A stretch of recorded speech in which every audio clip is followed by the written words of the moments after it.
ఈ happy new year bad new year కాబోతుంది. ఎందుకంటున్నారా? Hi everyone. సో, మ్యాటర్ ఏంటంటే రేపు న్యూ ఇయర్ కదా! సో, అందరూ జాగ్రత్తగా ఉండండి. మనకి చాలామంది ఫ్యామిలీ మెంబర్స్ అనేది హ్యాపీ న్యూ ఇయర్ విషెస్ అనేది పంపిస్తూ ఉంటారు కదా!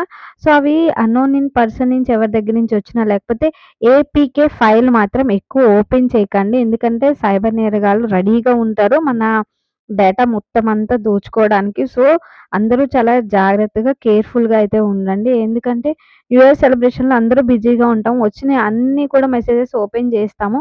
బట్ ఏపీకే ఫైల్ ఉన్నది మాత్రం అస్సలు ఓపెన్ చేయకండి. డేంజర్‌లో పడకండి. హ్యాపీ న్యూ ఇయర్‌ని బ్యాడ్ న్యూ ఇయర్‌గా అయితే అస్సలు చేసుకోకండి. నేనైతే ఇదే చెప్తాను. బీ కేర్‌ఫుల్ అందరూ. సో, అందరూ జాగ్రత్తగా ఉండండి. సో, తెలియని వాళ్ళు కూడా అయితే ఈ ఇన్ఫర్మేషన్ అయితే షేర్ చేయండి. సో, ఈ వీడియో ఏంటనుకుంటున్నారా? చాలా మందికి అర్థమైతుంది చూస్తుంటే. సో, హౌస్ అనేది షిఫ్ట్ అయ్యాము. బట్ ఎక్కడికి ఏందనేది నేను అప్‌కమింగ్ వీడియోస్‌లో అయితే మీకైతే చెప్తాను. బిజీగా ఉండడం వల్లనే వీడియోస్ అనేది అప్‌లోడ్ చేయలేదు. వీడియో నచ్చితే లైక్ చేసి ఛానెల్‌ని అయితే సబ్స్క్రైబ్ చేసుకోండి.